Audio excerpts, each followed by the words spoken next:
Hello दोस्तों। तो कैसे हैं आप सब। स्वागत है आपका अपने चैनल कॉमर्स मेंटर मोहित में। सॉरी दोस्तों, मैं पिछले कुछ दिनों से वीडियो अपलोड नहीं कर पा रहा था क्योंकि मेरी तबीयत बहुत ख़राब थी।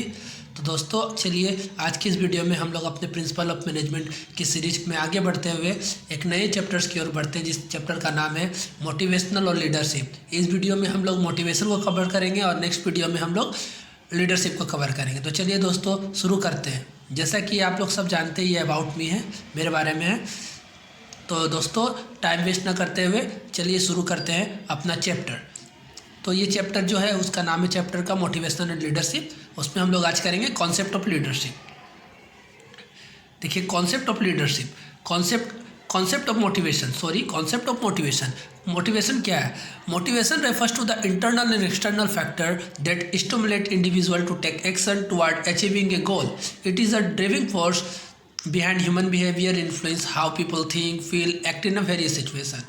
मीन्स हम लोग जितने भी वेरियस सिचुएशन है उसमें हम कैसा थिंक करते हैं, पीपल जो लोग हैं कैसे थिंक करते हैं, क्या फील करते हैं और कैसे एक्ट करते हैं, उसके लिए जो स्टिमुलेट करते हैं इंडिविजुअल को इंटरनल और एक्सटर्नल फैक्टर, वही मोटिवेशनल कहलाते हैं।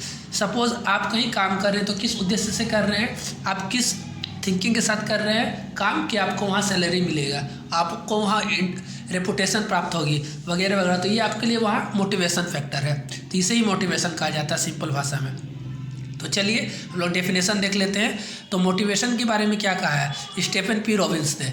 उन्होंने कहा है कि motivation is the willingness to exert high level of effort toward organizational goal condition by the effort ability to satisfy some individual need. अर्थात एक इंडिविजुअल की जो नीड होती है उसे सेटिस्फाई करने के लिए जो एफर्ट लगाया जाता है ताकि वो अपना हाई लेवल का एफर्ट ऑर्गेनाइजेशन को दे पाए, वही मोटिवेशन कहलाता है। सपोज मैं अपना 100% दे पाऊँगा कब, जब आप इस वीडियो को लाइक करेंगे, हमारे चैनल को सब्सक्राइब करेंगे, तब मैं अपना एफर्ट दे पाऊंगा। तो ये मेरे लिए मोटिवेशन का काम करता है। आपके लिए मोटिवेशन का काम क्या करता है कि आप पढ़ रहे हैं, आप इसे समझ पा रहे हैं और एग्ज़ाम में आप इसे लिख रहे हैं तो आपको वहाँ फुल मार्क्स प्राप्त हो रहा है। तो ये आपके लिए मोटिवेशन का काम कर सकता है। तो दोस्तों इसी के साथ हम लोग नेक्स्ट टॉपिक की ओर बढ़ते हैं जिसका नाम है एलिमेंट ऑफ मोटिवेशन। तो मोटिवेशन के कुछ एलिमेंट्स होते हैं, उन्हें भी हम जान लेते हैं। सबसे पहला है नीड, ए डेफिशिएंसी और lack of something necessary for the survival और वेलबींग। अर्थात हमें अपने जीने के लिए कुछ बेसिक नीड होते हैं, जैसे रोटी कपड़ा मकान, वो हम जैसे फूड, रिकॉग्निशन, सिक्योरिटी हमारे लिए बेसिक नीड है। तो ये एक मोटिवेशन के लिए की एलिमेंट है। ये हमें मोटिवेट करता है कि हमें अपनी ज़रूरतों को पूरा करना, उसके लिए हमें काम करना, हमें मोटिवेट करता है। दूसरा है drive, it is an internal force that pushes an individual toward action to satisfy the needs. और ये ड्राइव हमें हमारा जो अंतरात्मा है हमें फोर्स करता है कि हमें अपने नीड को सेटिस्फाई करना है, उसके लिए हमें कोई एक्शन लेना है। उसके बाद गोल, और एक सर्टेन रिजल्ट को हम प्राप्त करते हैं और अचीव करते हैं और हमारा गोल कंप्लीट हो जाता है।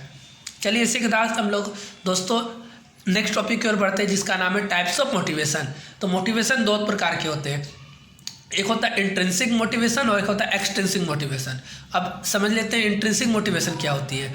It is come from within the individual driven by personal satisfaction, interest और enjoyment in the task itself. Example, a student study because they love learning. ये इंट्रिंसिक मोटिवेट, ये जो हमारे अंतरात्मा से आती है मोटिवेशन, इसे कहते हैं कि मुझे पढ़ना अच्छा लगता है इसलिए मैं पढ़ रहा हूँ। ये एक तरह से इंट्रिंसिक मोटिवेट है जिसमें इंडिविजुअल जो है उसके पर्सनल सेटिस्फैक्शन, उसके पर्सनल स्टेट और कभी कभी इंजॉयमेंट के लिए वो उस टास्क को कर रहा है, तो ये इंट्रिंसिक मोटिवेशन हो गई। और एक्सट्रिंसिक मोटिवेशन एक्सटर्नल रिवार्ड को पाने के लिए हो सकता है कि आपको पैसे की ज़रूरत हो सकता है, आपको रिकॉग्निशन की ज़रूरत हो सकता है, आपको प्रमोशन की ज़रूरत है, इसलिए आप हार्ड वर्क कर रहे हैं। तो ये क्या हो गया, ये हो गया आपके लिए इंट्रिंसिक मोटिवेशन हो गया। तो दोस्तों इसी के साथ हम लोग आगे बढ़ते हैं और नेक्स्ट इंपॉर्टेंट टॉपिक की ओर बढ़ते हैं जो है कि importance of motivation. Importance of motivation भी कई बार एग्जाम में पूछे गए हैं, तो हम इसे स्किप नहीं कर सकते हैं। तो चलिए दोस्तों जान लेते हैं इंपॉर्टेंस ऑफ मोटिवेशन। तो देखिए क्या है, enhance productivity in work place. अगर आपको सही रूप से मोटिवेट किया जाए तो आपका जो प्रोडक्टिविटी है, जो लोगों के जो एम्प्लॉयज़ का प्रोडक्टिविटी है वो काफ़ी बढ़ जाता है वर्क प्लेस में। Improve job satisfaction and employee morale, और ये जॉब सेटिस्फैक्शन और एम्प्लॉय मोरल को भी इम्प्रूव करते हैं। इनकरेज पर्सनल और प्रोफेशनल ग्रोथ, और ये पर्सनल और प्रोफेशनल ग्रोथ के लिए काफ़ी इंपॉर्टेंट है। Leads the goal achievement and success, और ये गोल को अचीव करने में भी हेल्पफुल फैक्टर है।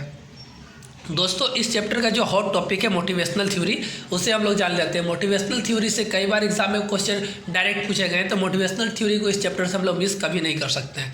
तो दोस्तों कुछ मोटिवेशनल थ्योरीज हैं जो हमारे मैनेजमिस्ट द्वारा दिए गए हैं, तो उन्हें हम लोग जान लेते हैं। जो पहला थ्योरी है वो मैस्लो द्वारा दिया गया, अब्राहम मैस्लो द्वारा। इस थ्योरी का नाम है Maslow's hierarchy of needs motivational theory. Abraham Maslow, a psychologist, proposed the hierarchy of need theory in 1943, explaining human motivation as a 5-tier pyramid of needs. According to the Maslow, individual must satisfy lower level need before progressing the higher level needs. Maslow ने बताया है कि motivation किस तरह काम करती है, तो उन्होंने एक पिरामिड बताया 5 नीड्स के, और कहा है कि सबसे लोअर नीड्स को सेटिस्फाई करने के बाद ही हम लोग अपने अपर नीड्स की और मोटिवेट होते हैं, अपर नीड्स को प्राप्त करने के लिए मोटिवेट होते हैं। तो चलिए हम लोग जान लेंगे उस 5 लेवल ऑफ मोटिवेशन को जिसे अब्राहम मैस्लो ने बताया है। तो सबसे पहला है, या सबसे हम लोग लोअर लेवल कह सकते हैं, वो है psychological needs. This is the fundamental needs required for human survival. मतलब हम लोगों को जीने के लिए जिन चीज़ों की ज़रूरत है, फंडामेंटल नीड्स की ज़रूरत है, वो साइकोलॉजिकल नीड्स होती है। जैसे खाना, पानी, रहने के लिए घर, हवा, सोना, कपड़ा वगैरह वगैरह, बेसिक मेडिकल केयर, ये सब हो सकती है। उसके बाद जब इस नीड को हम लोग प्राप्त करते हैं, तब हम उसके बाद सोचते हैं अपने सेफ्टी नीड्स के बारे में, अर्थात सिक्योरिटी नीड्स के बारे में। Once psychological needs are met, individual seek to satisfy and security. जैसे हम जहाँ काम करें वहाँ जॉब सिक्योरिटी मिल जाए, फिनेंशियल स्टेबिलिटी हो जाए कि हमें पैसे की कोई दिक्कत ना हो, protection from harm, insurance, health care, safe environment वगैरह वगैरह, ये सब करते हैं। जब हमारा सिक्योरिटी नीड्स कंप्लीट हो जाती है, तो उसके बाद हम लोग सोशल नीड्स की ओर बढ़ते हैं। इसे हम लोग लव और बिलोंगिंगनेस भी नीड्स कह सकते हैं। After ensuring safety, people seek social connection and relationship. उसके बाद हम लोग सोशल रिलेशनशिप और कनेक्शन की ओर बढ़ते हैं, जैसे friendship, family, romantic relationship, sense of belonging in a group और community, social interaction in the workplace वगैरह वगैरह। ये नीड जब पूरी होती है तब हम लोग एस्टीम नीड की ओर बढ़ते हैं, मतलब रिकॉग्निशन और सेल्फ रिस्पेक्ट नीड के लिए। Once social needs are fulfilled, people seek recognition and respect from other.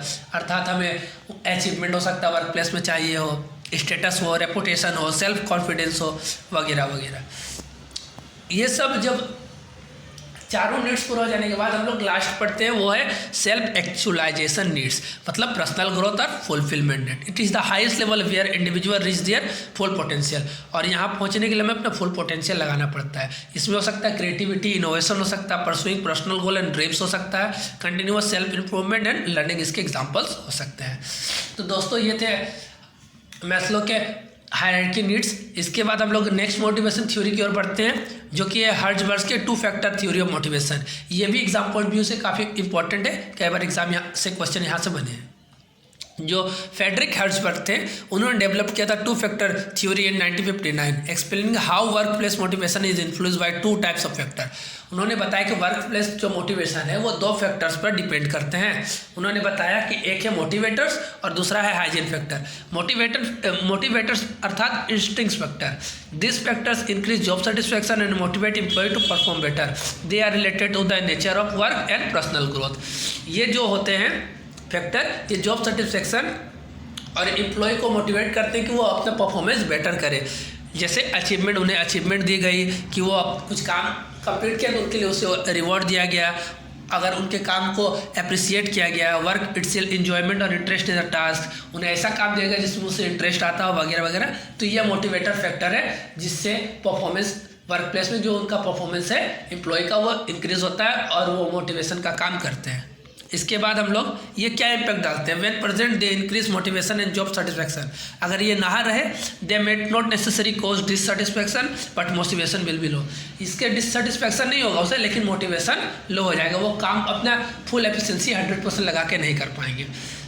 इसके बाद हाइजीन फैक्टर, कुछ हाइजीन फैक्टर है। This factor do not directly motivate but there absence cause dissatisfaction. ये directly motivate नहीं करते किसी को, लेकिन अगर ये ना रहे हाइजीन फैक्टर तो वो डीमोटिवेट हो सकते हैं। They are related to work condition rather than the work itself. ये वर्क कंडीशन से रिलेटेड है, अर्थात हम जहाँ काम कर रहे हैं वहाँ फेयर पे मुझे मिल रहा है या नहीं मिल रहा है, कंपनी की पॉलिसी क्लियर है या नहीं है, जॉब सिक्योरिटी है कि नहीं है, वर्क इन्वायरमेंट सेफ है और अच्छा है कि नहीं है, सुपरविज़न अच्छे लीडर्स मुझे मिले कि नहीं मिले हैं। ये अगर रहे तो अच्छी बात है, नहीं रहे तो ये डिससेटिस्फैक्शन की ओर बढ़ाता है।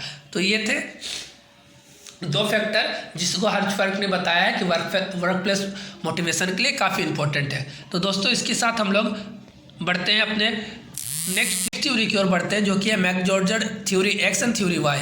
Theory X and theory Y are the motivational theory developed by Douglas McGregor in his 1960 book the human side of enterprise. This story describe two constructing view of human behaviour at work and their impact on the management style.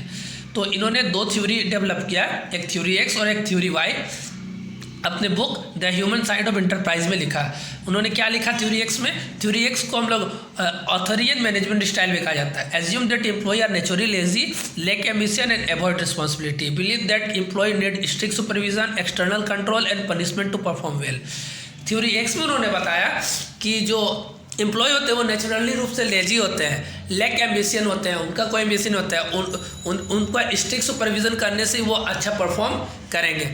Encourage centralize decision making and micro management. और उन्होंने कहा कि centralise decision making होना चाहिए और strict action लेने चाहिए ताकि एम्प्लॉय अपना परफॉर्मेंस बेटर कर पाए। Suitable for the task this is for close monitoring and where employee lack motivate और स्किल। ये कहा किस जगह ये फिट बैठ सकता है? ये थ्योरी उस जगह फिट बैठ सकता है जहाँ स्किल्स एम्प्लॉय के लैक हो, वहाँ लैक मोटिवेशन हो, उस जगह ये थ्योरी बैठ सकते हैं। और उन्होंने एक दूसरा थ्योरी दिया जिसका नाम है theory Y, participating management style. ये थ्योरी एक्स के एकदम बिल्कुल अपोजिट है theory Y. Assume that employees are self-motivated, enjoy their work and seek responsibility, believe that the employee can be creative, committed and capable for self-direction। और इस theory में उन्होंने बताया कि जो एम्प्लॉय है वो क्या सेल्फ मोटिवेटेड है, वो अपना काम को इंजॉय कर रहे हैं और वो कमिटेड है, क्रिएटिव भी है और कैपेबल है वो सेल्फ डायरेक्शन के लिए। ये encourage decentralize approach and delegation and trust in employee. और ये जो थ्योरी है डिसेंट्रलाइजेशन पर फोकस्ड है कि डिसेंट्रलाइजेशन अप्रोच को फॉलो करती है। Suitable for role requiring innovation, team work and problem solving. और ये थ्योरी कब सुटेबल है मोटिवेशन की? जब हमें इनोवेशन लाना है किसी चीज़ में, टीम वर्क लेना है, किसी प्रॉब्लम सॉल्विंग काम को करना है, तब ये सुटेबल होते हैं। तो दोस्तों इसी के साथ इस वीडियो में इतना ही। हम लोगों ने इस वीडियो में कॉन्सेप्ट को जाना, इंपॉर्टेंस को जाना, मोटिवेशन की इंपॉर्टेंट थ्योरीज को जाना, तो जो काफ़ी एग्जाम के पॉइंट व्यू से काफ़ी इंपॉर्टेंट है। तो दोस्तों अगर वीडियो इन्फॉर्मेटिव लगी हो तो चैनल को सब्सक्राइब करें, वीडियो को लाइक शेयर कमेंट करें। मिलते हैं दोस्तों नेक्स्ट वीडियो में, तब तक के लिए टेक केयर, थैंक यू।